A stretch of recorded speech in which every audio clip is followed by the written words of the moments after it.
ஆச்சி பாதாம் ட்ரிங்க். ஆச்சி பாதாம் ட்ரிங்க் ஒன்னு வாங்கினா ஒன்னு ஃப்ரீ. திராவிட இயக்க சித்தாந்தம் உள்ளவரை தமிழ்நாட்டில் பாஜகவால் வெற்றி பெற முடியாது என்று திமுக எம்பி ஆர் ராசா தெரிவித்துள்ளார். சென்னை அறிவாலயத்தில் செய்தியாளர்களிடம் பேசியவர், முதலமைச்சர் மு.க. ஸ்டாலினுக்கு கிடைத்துள்ள நற்பெயருக்கு பயந்துதான் தமிழகத்துக்கு அமித்ஷா வருகை புரிந்ததாக கூறினார். அரசியல் ஆதாயம் பெறுவதற்காக அமித்ஷா பேசிய பேச்சை தமிழக மக்கள் ஒருபோதும் ஏற்கவோ விரும்பவோ மாட்டார்கள் என்றும் ஆர் ராசா தெரிவித்தார்.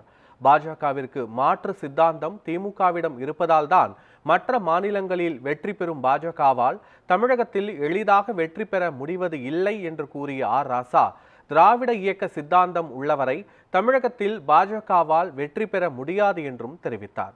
பாஜகவின் மதவாத மற்றும் பிளவுவாத அரசியல் தமிழகத்தில் எடுபடாது என்றும் ஆர் ராசா குறிப்பிட்டுள்ளார். அவர்களுக்கு பின்னால் இருக்கிற அரசியல் தத்துவம் எல்லா இடத்திலும் படம் எடுத்து ஜெயிக்குது. ஏன் இங்க ஜெயிக்க முடியல? எங்கள்கிட்ட அந்த சித்தாந்தத்துக்கு மாற்று சித்தாந்தம் எங்கள்கிட்ட இருக்கு. அந்த சித்தாந்தம் இங்க வர முடியாது. சோ திராவிட இயக்க சித்தாந்தம் இருக்கிற வரை அவர்களால் இங்கே காணொன்ற முடியாது.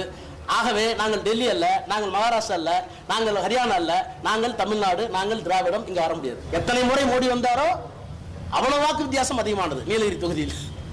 அது மாதிரி எத்தனை முறை அமித்ஷா வருகிறாரோ அத்தனை முறை எங்களுடைய முதலமைச்சர் எண்ணிக்கை அதிகப்படுத்திட்டே போவார். அருள் கூர்ந்து அவர் வர வேண்டும். அவர் வந்தால்தான் நாங்கள் 200ங்கிற இலக்கை தாண்டி 210, 207 மேல போய்